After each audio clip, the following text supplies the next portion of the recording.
为了选出最后的优胜者 ，Todd 决定交由观众来决定，像是 Todd 本人相当喜爱的海洋泡泡声，和我们现在听到的 Todd 想到他肩负着上亿观众的期待，找来10岁的女儿 Samora 来做最后裁决。Samora 毫无迟疑地选了 Todd。其实这是 Lon 用他手上的婚戒敲打壁橱的声音。Netflix 经典的开场音效在2015年初次上线，但在上线前可是花了整整1年的时间设计。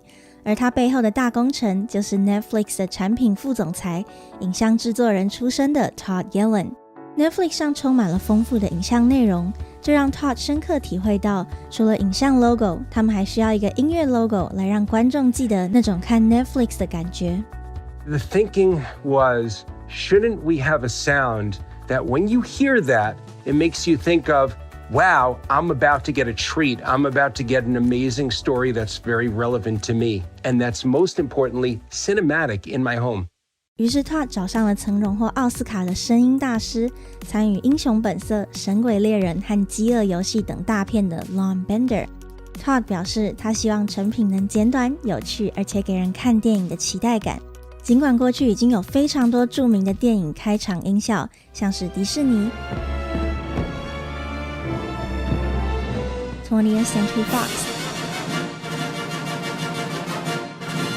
或是 MGM 米高梅影业的狮吼，但这些都是在戏院里播放的，观众们特别空出了时间来到电影院，付了门票，买了爆米花，所以这些比较长的开场音乐能够堆叠观众的期待感，开启一个独一无二的剧院体验。但是 Netflix 是一个线上串流服务，没有耐心的观众只想要 click and play 随点即放，不合胃口就要马上换片，这种长长的音效只会让观众觉得浪费时间。 Todd Yellin 和 Lon Bender 不眠不休的试听素材，像是电脑开机的声音和实际念出品牌的厂商，但没有一个符合 Todd 的期待。他希望 Netflix 的声音能够和这些科技电脑公司做出区隔，有独特的趣味感，同时又要能搭配平台上各种不同的电影而不违和。于是 Lon 试遍了各种声音，像是开启的门、时间滴答作响、音乐盒、奇怪的乐器，甚至是拍摄电影的声音。最终挑出了几个选手，像是 Todd 本人相当喜爱的海洋泡泡声，和我们现在听到的 Tadam。只是最初的版本声音比较干，而且最后还有一声奇怪的山羊叫。Todd 表示他认为山羊叫有一种怪诞的趣味。为了选出最后的优胜者， Todd 决定交由观众来决定，但他并没有列出所有的选手来投票多数决，而是将这些选手分配给多组观众，让每组观众只试听一个音效，也不告诉他们用途，就请他们列出音效给他们的感觉关键字。结果出炉， Todd 曾经喜爱的海洋泡泡得到了像是放松、好奇等等关键字，不过最多的是疑惑。至于 Tadam 的声音则获得了戏剧感、有趣、开始、简短等等关键字。回到家里， Todd 想到他肩负着上亿观众的期待，于是找来10岁的女儿 Samora 来做最后裁决。没有想到听完了前5名的选手， Samora 毫无迟疑地选了 Tadam，看来胜负已经很明显了。不过到底音乐大师 Lon Bender 是怎么做出这个 Tadam 的，又是取样了什么物品或乐器呢？其实这是 Lon 用他手上的婚戒敲打壁橱的声音，最后再用电脑软体加上一个深沉的慢速 anvil sound， 就是铁针的声音，最后再来点气音的小冲击，便完成了雏形。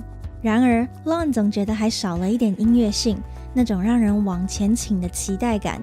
于是他找上了制作人 Charlie Campagna。Charlie 突发奇想，用上了他远在1990年代的旧作品，一旦经过2个效果器，并且经过反向处理的电吉他声，成了一连串氛围感的音效。而 Netflix 的画龙点睛之笔 The Blossom Sound 开花的声音就在这时候出现了。And I always had it because it's so beautiful, but I never was able to use it. And it just so happened that I decided to use that piece of audio for one of the submissions that I gave to Lon. And listen carefully right now. Buried in this recording, this happened. That orphan sound found its purpose it like found its parents.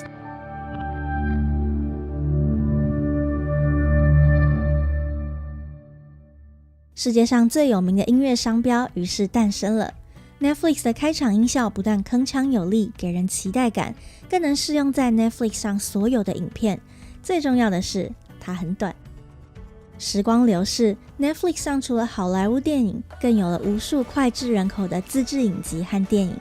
于是 Netflix 开始想把他们的电影搬进戏院。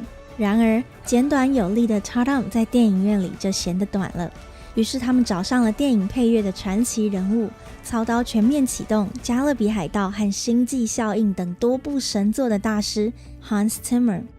在他的巧手打造之下， Netflix 有了全新的16秒戏院专用开场音乐，并且仍然保留着 Tatum 的精髓。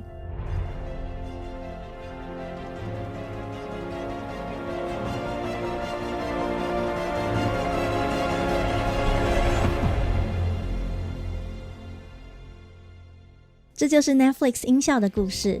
尽管从2015年到现在 Netflix 上的内容不断推陈出新，开场画面也经过了改版，但不变的是这声经典的 Sound Logo 从未退流行。而被问到制作这个经典音效的心得， Todd 表示还好当初没有用山羊叫。那以上就是 Netflix 开场音乐的小故事。 Sound Design 真的是一门艺术，谁知道这短短不到3秒的音效，居然需要花1整年，还有这么多专业人员参与才能完成。所以真的是台上1分钟，台下10年功。许多我们认为理所当然的东西，其实背后都有着不为人知的辛苦。下次再听到这个声音的时候，你就知道你听的可是大师之作哦。好的，那以上就是今天分享的内容。不知道你现在一天平均会听到这个音效几次呢？1次、5次，还是你有选片障碍听了20几次呢？在底下留言告诉我哦。那今天的影片就到这边结束了。如果你喜欢今天的内容，不要忘了帮我按赞、分享，还要订阅我的频道，还要记得开启小铃铛。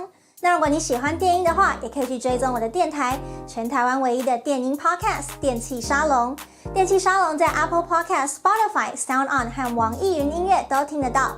那所有的更新时程都会 po 在我的 Facebook 粉丝专页，还有 Instagram Story， 所以大家记得赶快追踪起来。